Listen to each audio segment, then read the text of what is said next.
Bismillahirrahmanirrahim. Assalamualaikum warahmatullahi wabarakatuh. Alhamdulillahirabbil alamin. Wassalatu wassalamu ala asrofil anbiya'i wal mursalin wa ala alihi wa sahbihi ajma'in, amma ba'd. Asyhadu an la ilaha illallah wa asyhadu anna Muhammadar Rasulullah. Allahumma shalli ala Muhammad wa ala ali Muhammad kama shallaita ala Ibrahim wa ala ali Ibrahim innaka Hamidum Majid. Yang terhormat Bapak Kapolda Nusa Tenggara Barat, yang kami hormati Kapolres Kabupaten Bengkulu, dan yang saya banggakan teman-temanku seiman dan seperjuangan. Pertama-tama, marilah kita panjatkan puja dan puji syukur kita atas kehadiran Allah Subhanahu wa taala yang senantiasa memberikan kita kesempatan, memberikan kita kesehatan, sehingga pada kesempatan kali ini kita bisa menjalankan lomba pidato. Kemudian selawat beserta salam tidak lupa pula kita haturkan kepada junjungan kita, Nabi Muhammadin sallallahu alaihi wasallam, yang dimana beliau telah membawa kita dari zaman kegelapan menuju zaman yang terang benderang. Baiklah para hadirin sekalian, pada kesempatan yang berbahagia ini saya ingin menyampaikan sebuah pidato yang berjudul Keselamatan Berlalu Lintas di Tengah Pandemi COVID-19. Tapi sebelum saya melanjutkan pidato saya, izinkan saya untuk memperkenalkan diri saya terlebih dahulu. Perkenalkan, nama saya Deden Triawan, dan saya adalah salah satu perwakilan dari Polres Kabupaten Bengkulu. Baiklah para hadirin sekalian, COVID-19 sudah setahun belakangan ini melanda Indonesia. Tentu saja banyak sekali perubahan-perubahan dan kebiasaan yang terjadi dalam kehidupan kita. Mulai dari perubahan kebiasaan kita di kantor, di sekolah, di tempat makan, dan bahkan di lalu lintas. Itu pun ikut berubah para hadirin sekalian. Nah, mulai dari kita harus menggunakan masker ketika berkendara, mencuci tangan, dan lain sebagainya. Dan para hadirin sekalian, kita seharusnya bersyukur karena kita hidup di era yang modern, hidup di zaman yang modern. Karena semuanya itu serba cepat, serba mudah. Jadi ketika kita ingin pergi ke suatu tempat, kita bisa menggunakan kendaraan umum seperti sepeda motor, mobil, beca, dan lain sebagainya yang bisa kita gunakan untuk mencapai tujuan kita. Jadi para hadirin sekalian, di balik semua kemudahan tersebut tersimpan banyak sekali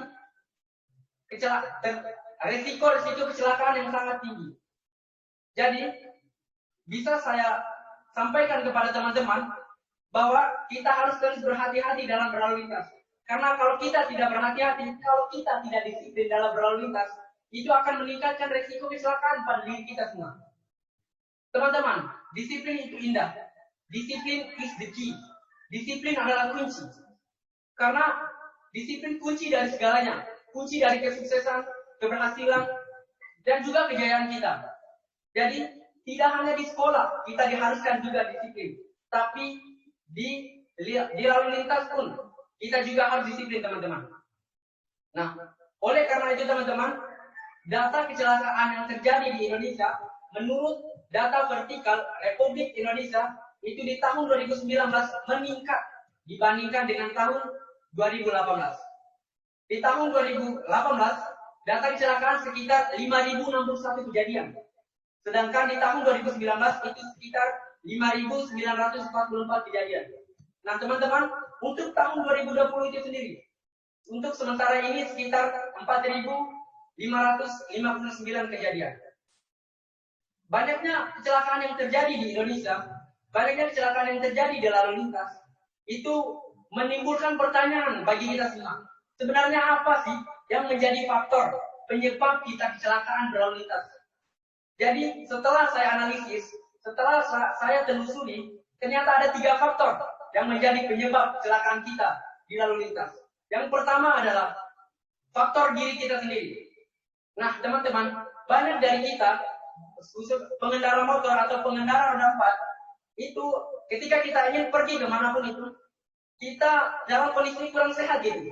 Sehingga jadinya resiko kecelakaan kepada kita itu akan semakin meningkat. Nah teman-teman, saya berpesan pada kalian semua, jika ingin pergi kemanapun, pergi berpergian, misalnya ke tempat-tempat wisata, itu kita pastikan terlebih dahulu bahwa diri kita itu dalam kondisi fit, dalam kondisi sehat, supaya maka kecelakaan kepada diri kita itu nggak ada, teman-teman. Nah, kemudian yang kedua adalah faktor jalan. Dan jadi jalan ini juga salah satu penunjang kecelakaan yang berada di Indonesia. Nah, banyaknya jalan yang rusak, yang berlubang, bahkan yang sempit, itu menjadi salah satu penyebab yang paling urgent dalam berlalu lintas. Nah, kemudian selanjutnya adalah faktor kendaraan. Kendaraan, teman-teman. Kendaraan ini juga salah satu yang paling penting gitu. Karena bagaimana kita bisa pergi kemanapun yang kita inginkan kalau nggak ada kendaraan. Dan tentunya kita harus memiliki kendaraan, teman-teman. Tapi sebelum kita berkendara atau sebelum kita menggunakan kendaraan kita, pastikan dulu kendaraan kita itu dalam kondisi baik. Itu dalam kondisi baik, teman-teman. Misalnya kita lihat kaca spionnya. Kaca spionnya ini gunanya untuk apa sih sebenarnya? Gunanya kaca spion ini, teman-teman, untuk melihat kendaraan lain di belakang kita. Sehingga ketika kita ingin belok, itu kita tidak perlu menoleh ke belakang. Kita cukup melihat kaca spion.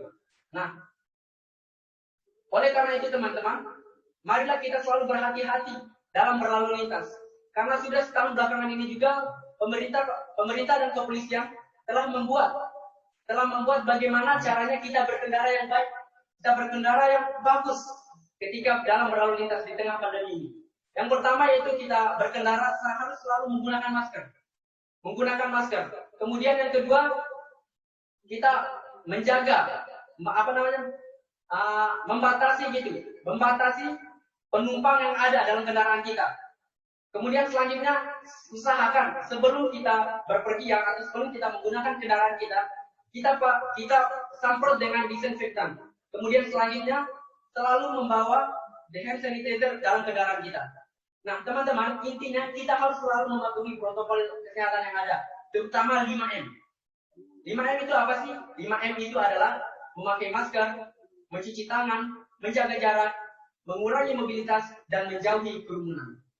Jadi teman-teman sekalian, pemerintah dan kepolisian ini membuat peraturan protokol kesehatan dalam berlalu lintas bukan hanya untuk mereka sendiri, tapi untuk kita semua, untuk seluruh lapisan masyarakat yang ada di Indonesia.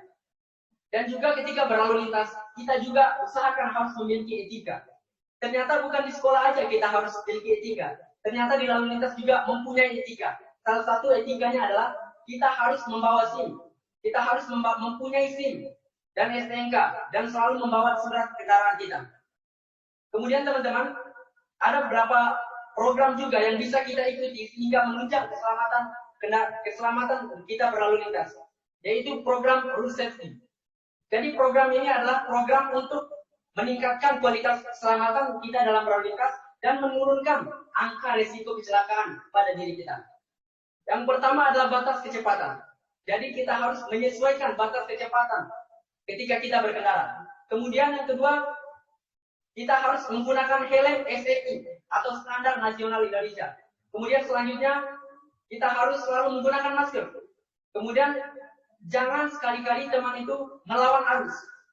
Dan bagi roda 4 itu harus menggunakan sabuk pengaman. Dan jangan bermain HP ketika berkendara. Jadi teman-teman, kesimpulannya adalah tata tertib berlalu lintas itu adalah suatu hal yang mulia, adalah suatu hal yang terpuji. Jadi kita harus menanamkan tata tertib berlalu lintas pada diri kita. Kita harus disiplin berlalu lintas. Tanamkan jiwa disiplin itu pada hati kita, pada diri kita, supaya kita berkendara itu dengan baik. Oleh karena itu teman-teman, kita harus selalu mematuhi protokol kesehatan yang ada, terutama di lalu lintas. Dan mungkin itu saja pidato dari saya. Lebih dan kurangnya saya mohon maaf. Dan terakhir untuk para pengendara, go faster, drive slower, live longer. Assalamualaikum warahmatullahi wabarakatuh.